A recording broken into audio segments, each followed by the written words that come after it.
Voltamos com o Boa Noite Rio Branco, na sua TV Rio Branco, Canal 8, SBT. Desde já, muitíssimo obrigado pela sua audiência.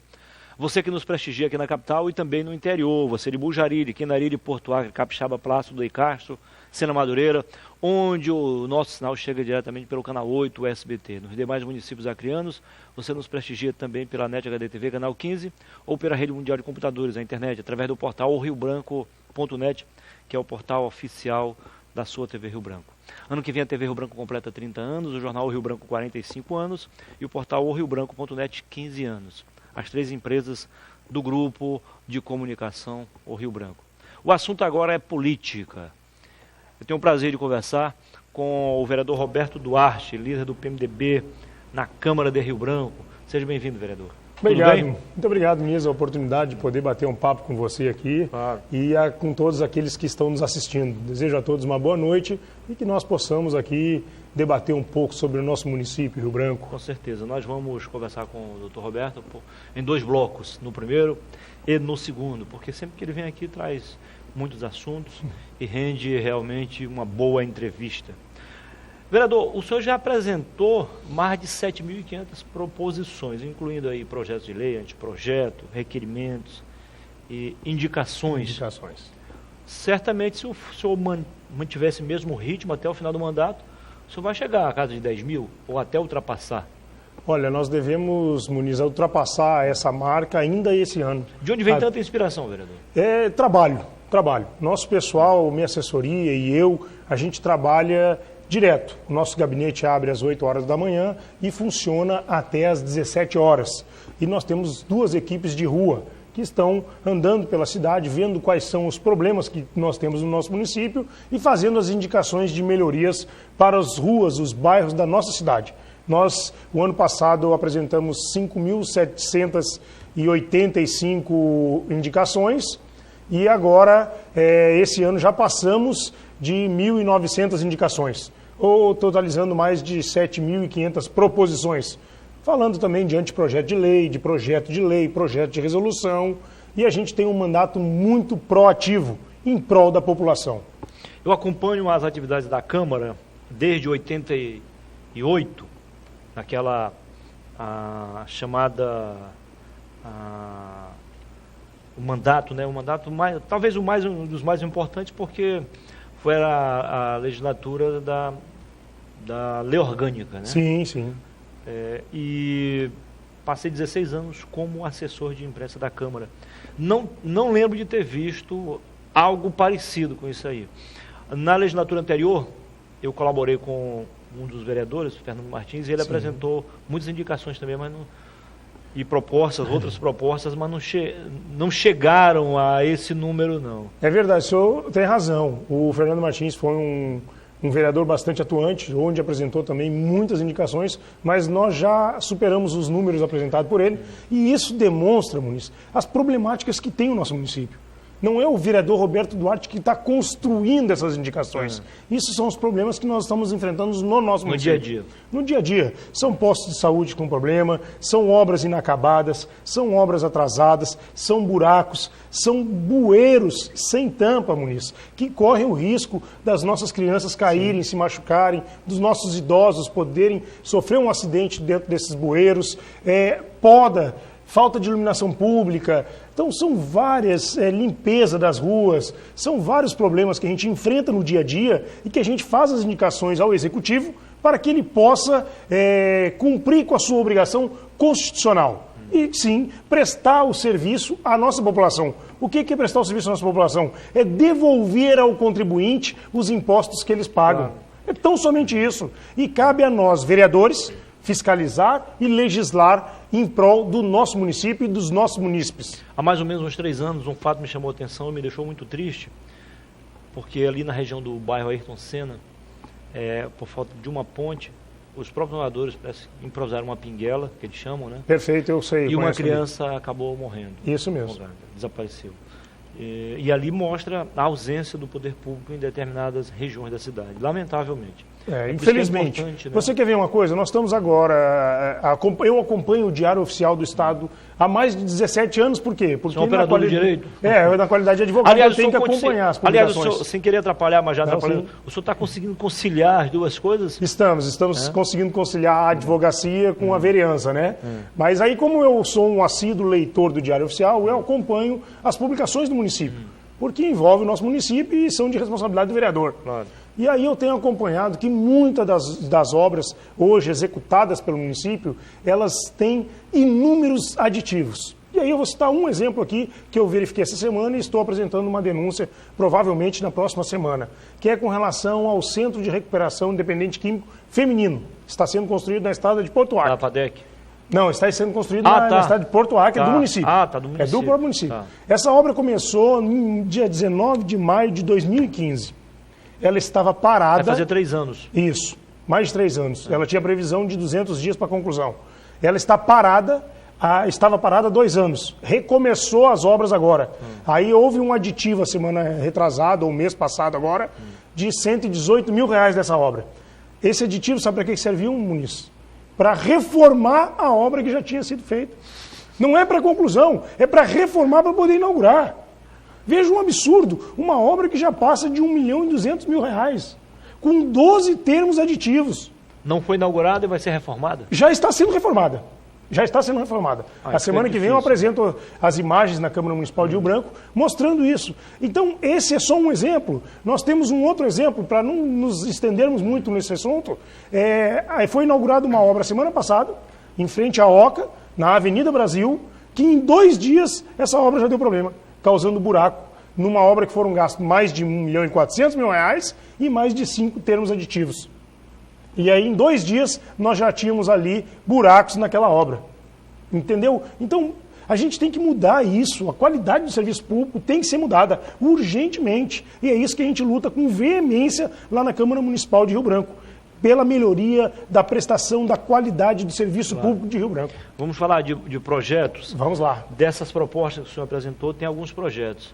Quais foram os mais importantes, assim? Olha, a gente apresentou no ano passado um projeto de lei para trazer de volta os cobradores de ônibus, porque isso é um anseio da nossa população. Aonde eu ando, as pessoas nos pedem que vereador lute por nós para que volte o cobrador para os ônibus, porque é muito mais segurança, é muito melhor a prestação do serviço para os usuários. Eu apresentei um projeto ano passado, nós perdemos ele por 7-6 e eu apresentei novamente agora, buscando uma lei, uma alteração na Lei 332 de 1982, que trata do transporte público municipal de Rio Branco.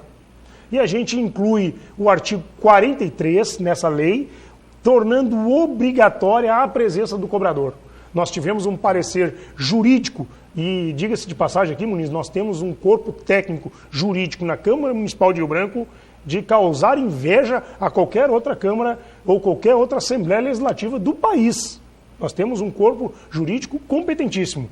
E aí eles fizeram, nesse projeto de lei nosso, um parecer técnico-jurídico, assinado por 3 procuradores, totalmente favorável a esse projeto, dizendo da legalidade e da constitucionalidade desse projeto. O que vai depender agora? Vai depender da boa vontade dos vereadores que compõem a Câmara Municipal de Rio Branco. Até porque a própria legislação trabalhista já assegura também, até fortalece essa proposta de vocês, quando proíbe a chamado acúmulo de funções. Perfeito, perfeito. E isso é um trabalho essencial. Imagina o motorista, ele perde a atenção do volante para fazer a cobrança da passagem. Quer dizer, eu, como motorista, dirigindo no dia a dia, nós não podemos tirar a mão do volante, uma das 2 mãos do volante, senão podemos ser multados. Não podemos atender um celular. Aí ele fere a legislação de trânsito. E aí? Aí eu pergunto, ou seja, onde é que está a fiscalização de trânsito? 2 leis específicas estão sendo desrespeitadas. Brutalmente desrespeitadas por conta desse acúmulo de função dos motoristas no transporte coletivo de Rio Branco. E por isso que a gente anseia... E dificilmente a empresa ou as empresas estão pagando a devida... o adicional, salário, né? O adicional. Eu também acho muito difícil isso. Difícil. Mas veja bem... E gerou isso um desemprego, né? Aí eu queria te dizer agora, tu vê só, trazendo de volta os cobradores para o transporte coletivo de Rio Branco, nós vamos estar trabalhando aí em torno de 200 a 300 empregos diretos hoje, gerando esses empregos novamente aqui no nosso município. Um déficit de desemprego hoje é muito grande dentro do nosso município. Então nós não podemos trabalhar dessa forma. Aí algumas pessoas dizem assim, mas você não é adepto da tecnologia? E aí fala do cartão do transporte público. Você não sabe a dor de cabeça que tem causado esse cartão. Sou adepto sim da tecnologia, mas nunca ela vai se sobrepor ao emprego da pessoa ali no local de trabalho. Isso não pode, jamais. E é para beneficiar a maioria, nesse caso está prejudicando. Veja bem, o cobrador ele não serve só para cobrar, ele auxilia o motorista. Auxilia de que forma? Quando uma pessoa portadora de necessidade tem que adentrar ou sair do ônibus, ela precisa de auxílio. Aí o motorista ele tem que sair do local dele, da direção, para fazer isso. Enquanto que isso deve ser uma obrigação do cobrador, de auxiliar o motorista. Então a gente vê da importância do retorno dos cobradores de ônibus ao transporte coletivo de Rio Branco. O senhor falou agora há pouco sobre a qualidade da Procuradoria Jurídica da Prefeitura, aliás, da Câmara. Da Câmara. E de fato o senhor tem razão, não é de hoje que essa assessoria trabalha com muita eficiência, com muita competência. E não por acaso, nos últimos anos, foi travada uma batalha jurídica entre as duas procuradorias, a da Câmara e a da Prefeitura. A da Prefeitura dizendo é inconstitucional, isso não pode, isso aqui também não pode. E isso é algo assim, tão aberto que não extrapola inclusive a questão partidária, né? Não é só dos partidos de oposição, não. Os partidos de situação também acabam tendo dificuldades em algumas matérias enviadas à Prefeitura. E nesse contexto todo, 3 projetos de lei aprovados, né, de sua autoria, foram rejeitados, ou seja, não foram sancionados, foram vetados pelo prefeito. E aí um deles, o senhor obteve vitória. O voto derrubou o veto. Ou seja, isso significa dizer que os vereadores da base não estão apenas dizendo amém à Prefeitura, né? Porque às vezes, o que a gente faz? A gente faz um projeto de lei voltado aos munícipes de Rio Branco. Não é um partido A, partido B, uma classe A ou classe B. A gente está fazendo projetos que venham a beneficiar os munícipes de Rio Branco. Então, muitas das vezes a gente consegue sensibilizar os vereadores da base de oposição, da base de sustentação do prefeito, para que eles votem favorável a esse projeto. Esses 3 projetos meus que foram vetados pelo prefeito, por exemplo, um deles determinava, e eu ganhei a unanimidade o projeto e depois ele vetou. Ele tratava do seguinte, de especificar qual o material utilizado nas obras públicas do município, para que os munícipes, assim como nós vereadores, assim como os órgãos de fiscalização, tenham mais acesso àquilo que está sendo utilizado na obra pública para a gente ver se é de qualidade ou não. Entendeu? Aí o prefeito, que se diz o mais transparente do Brasil, ou um dos mais transparentes, vetou esse projeto de lei que foi aprovado à unanimidade. O veto veio para votação na Câmara Municipal e, infelizmente, eu não consegui sensibilizar os vereadores e se manteve o veto. Ou seja, derrubaram um projeto de lei que ajudaria muito a nossa população a fiscalizar e a buscar melhorias nas obras públicas do município. Até porque a moda agora não é a transparência, né? Justamente. E aí dizem que pode ser um excesso de transparência. Não existe excesso de transparência. A transparência, quanto maior, melhor. Então nunca vai existir excesso. É um excesso de leis. Não existe excesso de lei não, Muniz. Existe transparência. Quanto mais, melhor. Claro. Né? Aí um outro projeto de lei nosso que foi vetado, e aí a gente conseguiu derrubar esse veto, foi com relação à descida, ao embarque e desembarque dos portadores de necessidade física nas paradas, fora das paradas obrigatórias de ônibus. Esse aí, tu vê, o prefeito veta um projeto desse, que foi também aprovado à unanimidade na casa, né? O prefeito vetou e eu consegui chamar a associação dos portadores de necessidade física e mostrar a eles da importância desse projeto. E eles conseguiram sensibilizar alguns dos vereadores e nós derrubamos o veto por 9-4. Esse foi em que ano? Foi agora, 2018. Até porque agora já existia um outro projeto de 2016, parecido com esse, só que às mulheres, beneficia as mulheres. Isso, lembra? Ele beneficiava as mulheres. Lene Petacão esteve aqui com a gente ontem. Justo. E o vereador Jarude. Isso mesmo, Jarude. Mas esse aí, o que ele dizia? Ele beneficiava as mulheres, também os idosos e os portadores de necessidade física a partir das 22 horas. A partir das 22 horas. E eu fiz um específico para os portadores de necessidade física, para que eles possam, a qualquer horário, desembarcar. Porque, veja bem, as calçadas da nossa cidade não dão condições para a trafegabilidade para essas pessoas. Elas não dão condições de uma parada de ônibus. A maioria das paradas de ônibus do nosso município, são somente uma placa. Não tem banco, não tem cobertura, não tem nada. Então, qual é a necessidade, a obrigação do portador de necessidade física descer naquela parada? Ele pode descer mais próximo da sua casa e ter mais comodidade para a sua vida. Então, a gente conseguiu sensibilizar a maioria dos vereadores e conseguimos derrubar o veto do prefeito e aprovar esse projeto de lei que já está em pleno vigor no nosso município. E um terceiro, que foi também vetado pelo prefeito, a gente chamou de botão de emergência nos ônibus do transporte coletivo de Rio Branco. Como é que funcionava isso?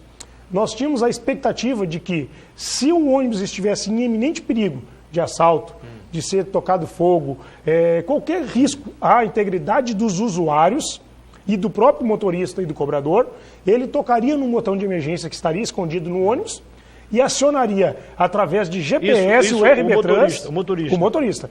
Acionaria o RB Trans... Isso. Associaria o RB Trans por GPS, que informaria a Polícia Militar, que chegaria o mais rápido possível para prestar socorro àquela unidade, aquele ônibus que estaria trafegando ali naquele momento. E correndo o risco de ser assaltado, de ser depredado, qualquer outra coisa nesse sentido. Ou seja, trazendo mais segurança ao usuário do transporte público. Trazendo mais segurança à nossa própria população. Né? E hoje o momento que a gente vive de insegurança, não só no nosso município, como no estado e como no país, é muito grande. Então, tudo que a gente puder contribuir para a segurança, a gente vai fazer. E esse foi vetado? Esse, infelizmente, foi vetado e foi mantido o veto pela maioria dos votos. E o senhor lembra qual foi a justificativa da Procuradoria do município? A justificativa da Procuradoria do município foi de que isso aí deveria ser de iniciativa do município, porque geraria despesa para o transporte coletivo de Rio Branco. E no meu singelo entendimento, não geraria uma despesa absurda e existe decisões do Supremo Tribunal Federal já nesse sentido, que os vereadores podem sim criar projeto de leis com essa iniciativa ao município. Mas escute, ia ser apenas um pequeno investimento por parte das empresas, e aí quem mais seria... É um pequeno investimento, porque hoje os ônibus já são fiscalizados por GPS. Eu digo investimento e não gasto, porque as empresas também seriam beneficiadas. Quantos ônibus pegaram fogo há uns 2 anos para cá? Quantos ônibus botaram fogo, atearam fogo? Quais foram os prejuízos dessas empresas com relação a isso? Será que isso não seria um investimento para que não houvesse mais isso? Investimento das empresas. Né? Então não é prejuízo, não é gasto, é investimento. A justificativa As forças de segurança já estão aí para serem acionadas a qualquer momento. A justificativa, no meu singelo entendimento, foi pífia. De que a gente não aferia o princípio da iniciativa do Legislativo. E a gente juntou, inclusive, eu juntei no projeto, jurisprudências do Supremo Tribunal Federal de que não fere o princípio da iniciativa do Legislativo. Né? Então, esses anos de advocacia também nos ajudam a discutir essa temática. Ajuda a discutir essa temática. E nós poderíamos muito bem derrubar esse veto e manter essa lei, e hoje nossos usuários de transporte público poderiam se sentir pelo menos mais seguros. Mas você não conseguiu apoio para derrubar o veto? Não conseguimos apoio suficiente, perdemos por 8-5. O veto foi mantido por 8 votos a 5. E a população continua a mercê dos bandidos. Infelizmente, a população aí fica sem essa segurança maior. E os próprios funcionários das empresas. Né? E aí as pessoas dizem assim, vereador, o que o senhor pode ajudar com relação ao município, à segurança no município? Eu digo, nós podemos ajudar e contribuir muito. E nós estamos fazendo isso. Agora, nós precisamos sensibilizar todos os vereadores. Porque muitos vereadores dizem assim, a segurança é a responsabilidade do Estado. Não, Muniz. A segurança é a responsabilidade de todos nós. Claro. Nós, no momento que fazemos uma indicação para fazer uma iluminação pública, limpar um terreno, limpar uma rua, nós estamos contribuindo com a segurança pública. Porque muitas das vezes a escuridão ela é propícia ao bandido atacar a sua vítima. Com certeza. Então a gente tem que trabalhar isso no nosso município. Nós temos que fazer a base. No momento que a gente manda tampar um buraco, arrumar uma rua, ali nós estamos dando trafegabilidade melhor para as nossas viaturas, para que elas possam aumentar a segurança nos nossos bairros. Então isso é trabalho sim do vereador e eu tenho feito isso integralmente desde o meu primeiro dia de mandato com isso. Tá. Depois do intervalo a gente volta para continuar a conversa com o vereador Roberto Duarte do PMDB. Fique com a gente.